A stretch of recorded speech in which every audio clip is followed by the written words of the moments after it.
Okay, have you ever been out in public and you overhear someone talking to themselves? They're Yeah. like pacing back and forth or just like muttering under their breath, and you're kind of like, Right. interesting. Yeah. So we're going deep today into the world of self-talk, I like it. why we do it, how it can actually be good for us, and how to use it to our advantage. I'm ready. We've got research, we've got expert opinions, we've got personal stories to unpack, so Sounds good. buckle up. You know, it's fascinating because self-talk is way more common Yeah, than we might realize. right, It's not just about those moments when we accidentally say our thoughts out loud, right. right? It's that constant inner monologue that's always running through Yeah. the background of our minds. So it's not just me. No. I've totally caught myself having full-blown debates in my head, Uh-huh. complete with different voices and everything. Yeah, you're definitely not alone. In fact, some research suggests that people who spend a lot of time alone, like those who live by themselves or maybe were only children, Oh, interesting. are even more likely to talk to themselves. Okay. It's like they're creating their own social interaction, Yeah. which makes sense. It does. Actually, that's really interesting. I never thought about it that way. Yeah. But isn't there this idea that talking to yourself is a sign of like, Oh, low intelligence? that's a common misconception. Okay. Thankfully debunked by research.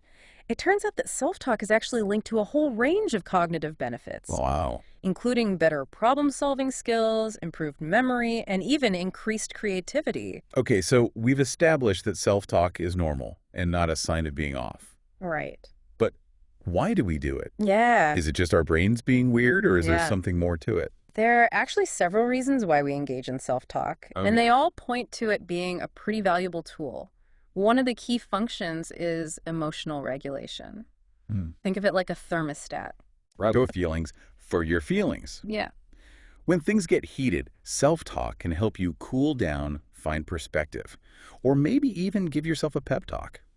So it's like we have this built-in therapist and cheerleader all rolled into one. Exactly. Right. And just like you might seek guidance from a therapist or encouragement from a friend, Yeah. you can provide that same support to yourself through self-talk. Wow. It's about tapping into your inner resources Yeah. and using language to shape your emotional state. That's actually pretty empowering when you think about it. Yeah. But I'm curious, Yeah.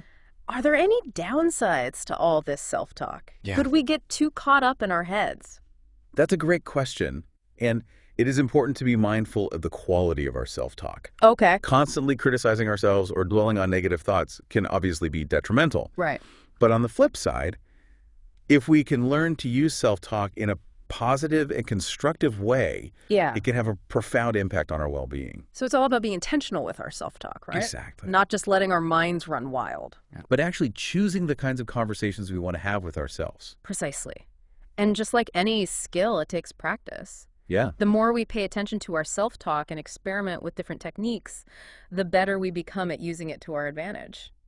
This is all starting to make a lot of sense. Mm-hmm. We've debunked the myth that self-talk is weird or a sign of weakness. Right. We've touched on the idea that it can be a powerful tool for emotional regulation and self-support. Absolutely. But let's get into the nitty-gritty. What does the research actually say about the benefit of self-talk? Can it really make a tangible difference in our lives? Absolutely. There's a growing body of research showing that self-talk can enhance our cognitive abilities, improve our performance, and even boost our physical health. One study, for instance, found that people who talked themselves through a visual search task were able to find what they were looking for faster. Really? With those who didn't. They were literally using self-talk to activate specific visual features in their minds. Hold on, you're saying that talking to yourself can actually help you see things better. It might sound strange, but that's what the research suggests. Imagine you're looking for your keys. Instead of just frantically searching, you might say to yourself, okay, my keys are silver and rectangular. They're probably near my wallet. By verbalizing those visual cues, you're essentially priming your brain to focus on those specific details, making it more likely that you'll spot them. That's actually pretty cool. I'm definitely going to try that next time I lose something. Yeah. So we're talking about more than just motivational pep talks here. Right. Self-talk can actually improve our brain power. Exactly. And it's not just limited to visual tasks. Studies have also shown that self-talk can improve athletic performance by increasing motivation and focus. So we're seeing how self-talk can boost those mental muscles. But how about in sports? I mean, doesn't everyone have that inner critic that pipes up when the pressure's on? It's true that self-talk can be both our best friend and worst enemy, especially in high-stakes situations like a big game or competition. But the good news is we can actually train ourselves to use self-talk to our advantage even when the nerves are kicking in. Okay, I'm intrigued. How do we do that? Is it like giving yourself a pep talk before you step onto the field? It can be, but it goes deeper than that. One of the key things athletes are taught is to focus on what they can control: their effort, their technique, their mindset. So instead of getting caught up in negative self-talk, like, I'm going to mess this up, they might shift their focus to instructional self-talk, like, okay, remember your training, keep your eye on the ball, breathe. So it's about replacing those doubt-filled thoughts with something more actionable, almost like you're coaching yourself through the challenge. Exactly. And just like a coach might give different instructions, depending on the situation, you can adapt your self-talk to fit the specific challenge you're facing. If you're feeling anxious, you might use calming self-talk to soothe your nerves. If you're struggling to stay focused, you might use motivational self-talk to pump yourself up. This is starting to feel like a superpower, being able to tap into different types of self-talk depending on what you need in the moment. hmm But it also sounds like it takes a lot of practice and self-awareness to get it right. It does, but the good news is we can learn from the experts. Therapists often use self-talk techniques to help their clients manage anxiety, overcome negative thinking patterns, and build self-compassion. You mentioned therapists using self-talk. How does that actually work? Do they just tell their clients to think positive? It's a lot more nuanced than that. Therapists help their clients identify those negative thought patterns that might be holding them back. Mhm. Let's say you have a client who's struggling with social anxiety. They might have thoughts like, everyone's judging me, or I'm going to say something stupid. Oof, I think we've all been there at some point. Exactly. So a therapist might help that client challenge those thoughts by asking, what evidence do you have to support that? Is it really true that everyone is judging you? What's the worst that could realistically happen? So it's about questioning those automatic negative thoughts and replacing them with something more balanced and realistic. Right. And then they might work with the client to develop coping statements they can use in those moments of anxiety. Things like, this feeling is temporary. I'm safe. I can handle this. It's almost like creating a mental first aid kit for those moments when anxiety strikes. You've got your go-to phrases and strategies ready to go. Exactly. And over time, with practice and guidance, those positive self-talk patterns can become more automatic, helping to reduce anxiety and build resilience. This is making me think about how we talk to ourselves in general. It's not always about managing anxiety, right? Sometimes it's just about navigating everyday life. Absolutely. Self-talk can be a powerful tool for everything, from making decisions to solving problems to staying motivated when things get tough. Think about a time when you were faced with a difficult choice. Did you find yourself weighing the pros and cons in your head, maybe even talking yourself through the different options? Oh, totally. I do that all the time. Yeah. Sometimes I even catch myself making lists in my head, trying to organize my thoughts. That's a great example of how self-talk can help us process information and make more informed decisions. It's like we're having a conversation with ourselves, exploring different perspectives, and ultimately arriving at a solution that feels right. But what about when we're just trying to get stuff done? I know I struggle with procrastination sometimes. Can self-talk help with that too? Absolutely. One of the most effective ways to use self-talk for productivity is to break down large tasks into smaller, more manageable steps. Instead of feeling overwhelmed by a huge project, you might say to yourself, okay, first, I'm going to focus on this one section. I can do this. Just take it one step at a time. So it's about taking that big, scary task and making it feel less intimidating by focusing on those bite-sized chunks. Right. And you can also use self-talk to keep yourself motivated along the way. Instead of saying, this is so boring, or I'll never finish this, you might try saying, I'm making progress. I'm getting closer to my goal. It's like you're your own personal cheerleader, encouraging yourself to keep going even when you want to give up. Exactly. And those little bits of encouragement can make a huge difference in our ability to stay on track and achieve our goals. This is all starting to feel very empowering. It's like we have this hidden tool within us, this ability to use language to shape our thoughts, emotions, and actions. But I'm wondering, is there ever a time when self-talk can be too much? Like we get so caught up in analyzing our thoughts that we lose touch with reality. That's a good point. Yeah. It's important to find a balance. While self-awareness is key, we don't want to become so hyper-focused on our self-talk that it becomes a source of anxiety or stress. Remember, the goal is to use self-talk as a tool to enhance our lives, not to overanalyze every thought that pops into our heads. So it's about being mindful and intentional with our self-talk, but also knowing when to step back and just be present in the moment. Exactly. Right. Self-talk is a powerful tool, but it's not the only tool we have. Sometimes the best thing we can do is simply quiet our minds, connect with our senses, and allow ourselves to experience the world without the constant chatter of our inner monologue.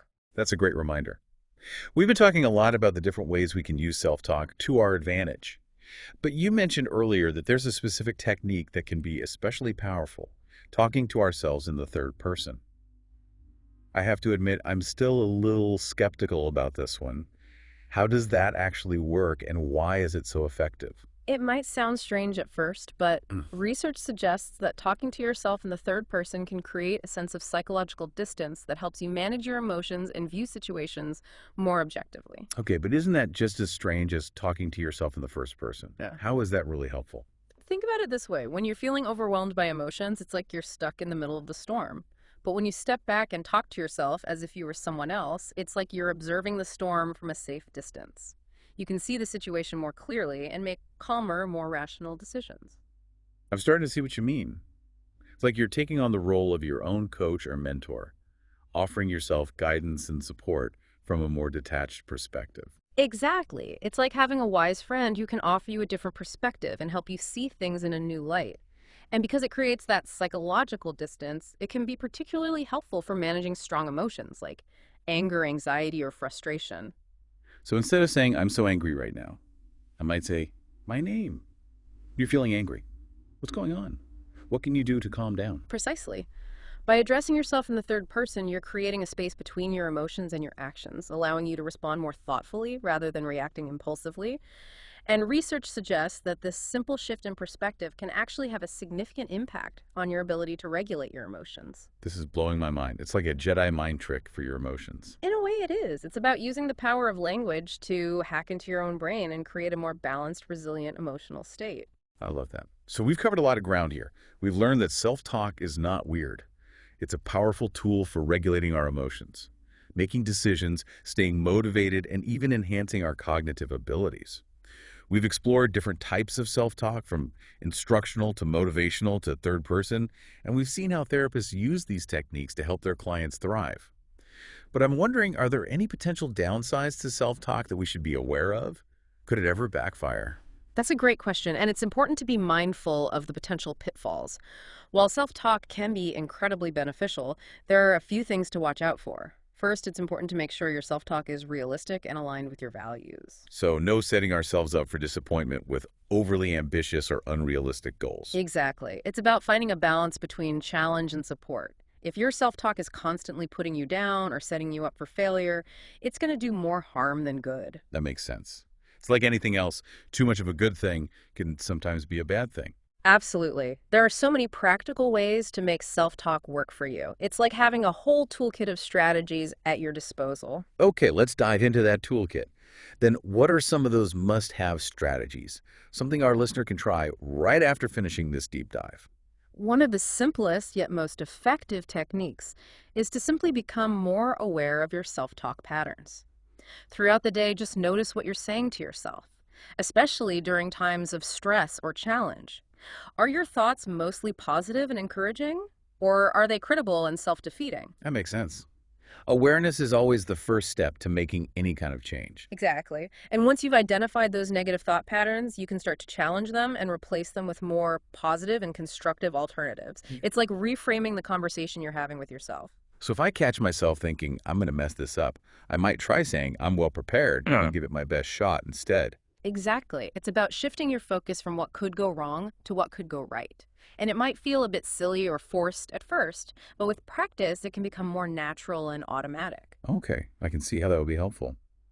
What are some other strategies we can try? Another powerful technique is visualization. Imagine yourself succeeding at whatever it is you're trying to achieve. See yourself feeling confident and capable. Create a mental movie of yourself crushing that presentation or acing that exam. I love that. It's like giving your brain a sneak peek of success. Exactly. And when you visualize yourself succeeding, you're actually priming your brain to perform at its best. It's like giving yourself a mental rehearsal. So we've got awareness, reframing, and visualization. Yeah. Any other tools in this self-talk toolkit? Here's one that might sound a bit unexpected. Try incorporating affirmations into your self-talk.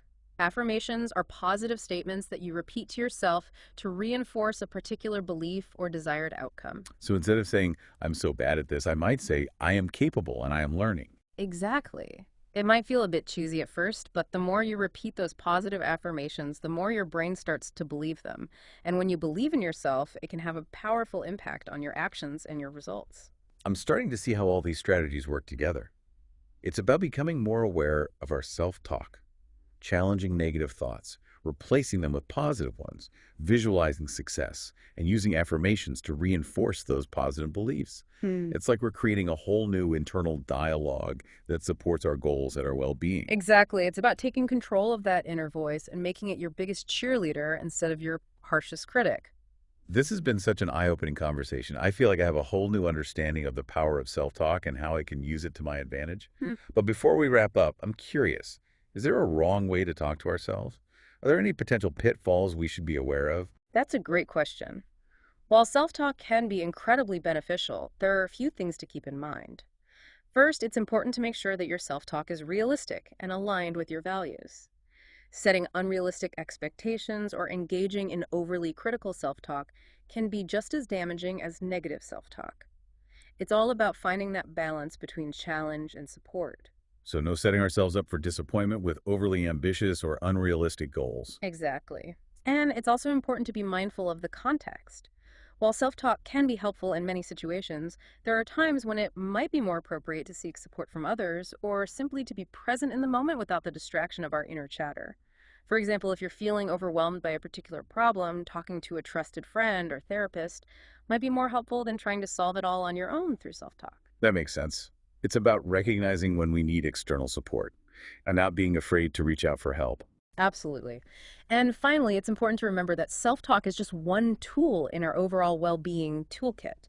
It's not a magic cure all, and it's not meant to replace other healthy coping mechanisms like exercise, good nutrition, and social connection. So it's about integrating self-talk into a holistic approach to mental and emotional well-being. Precisely.